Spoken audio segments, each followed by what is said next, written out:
Hi, my name is Kamila Stankiewicz and I'm an illustrator from Poland.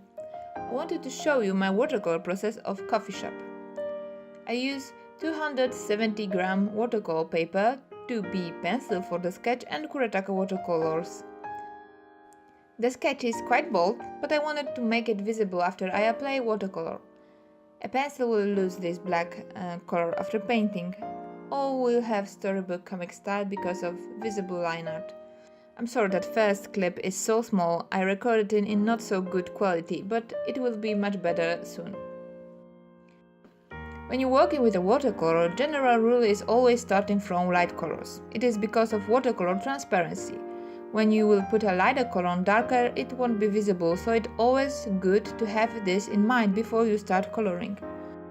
Of course, you can add light colors on darker areas with gouache or acrylics, but they will be opaque and all picture will lose something from watercolor legacy.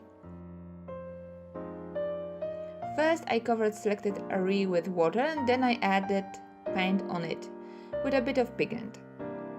Paint is spreading only on the wet area, so it is quite easy to keep it in shape. You should pay attention to not add too much water when you apply paint. It can spill out of the wet area where it is unwanted. I barely use the palette for mixing colors. I'm adding paint directly on wet paper and letting colors mix with each other. In this work, I'm mixing only similar shades on the one area. In the case of the roof, it is orange and a bit of red. The coffee shop window is the exception. I painted with vivid yellow first, to simulate a switch on a light inside, and then I'm adding darker shades of blue and violet to paint silhouettes of people inside. It doesn't matter if light and dark paint will mix together a little bit in this case. Thanks to that, the view behind the glass is undefined and doesn't distract from the main character. Dark shapes of people inside will be a great contrast and make her stand up a little more and make letters on the window more visible. I could use masking fluid for masking name of the coffee shop, but I thought that in this case it will be much faster if I just try to leave it unpainted.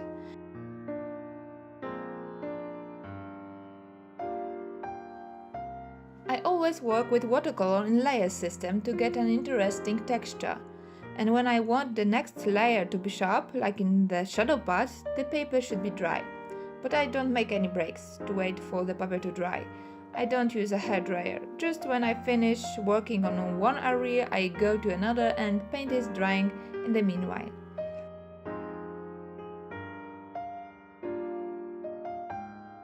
It isn't a typical theme for my watercolor. I paint buildings very rarely, but when I found videos of Mateusz Urbanowicz on YouTube, I just couldn't resist painting urban theme. I was strongly inspired by his All Tokyo Buildings watercolor series. You just must see it, so I leave the link to his channel on the description of this movie.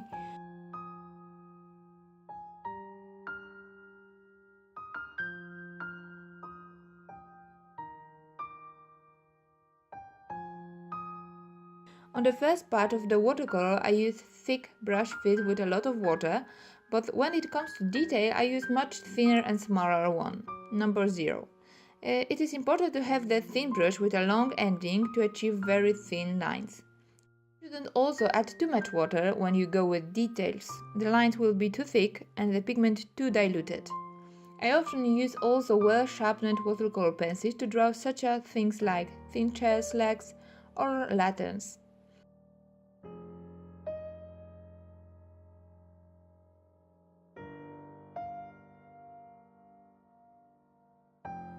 I wanted my picture in colorful but subtle color scheme to keep it in an optimistic tone. So even if this girl on the picture sitting in front of the coffee shop seems to be a bit lonely, you can have hope that the one who she's waiting for will finally come.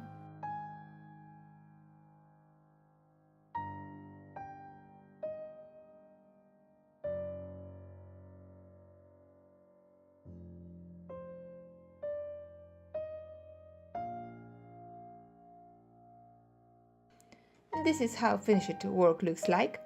I hope you enjoyed watching half as much as I was enjoying painting it.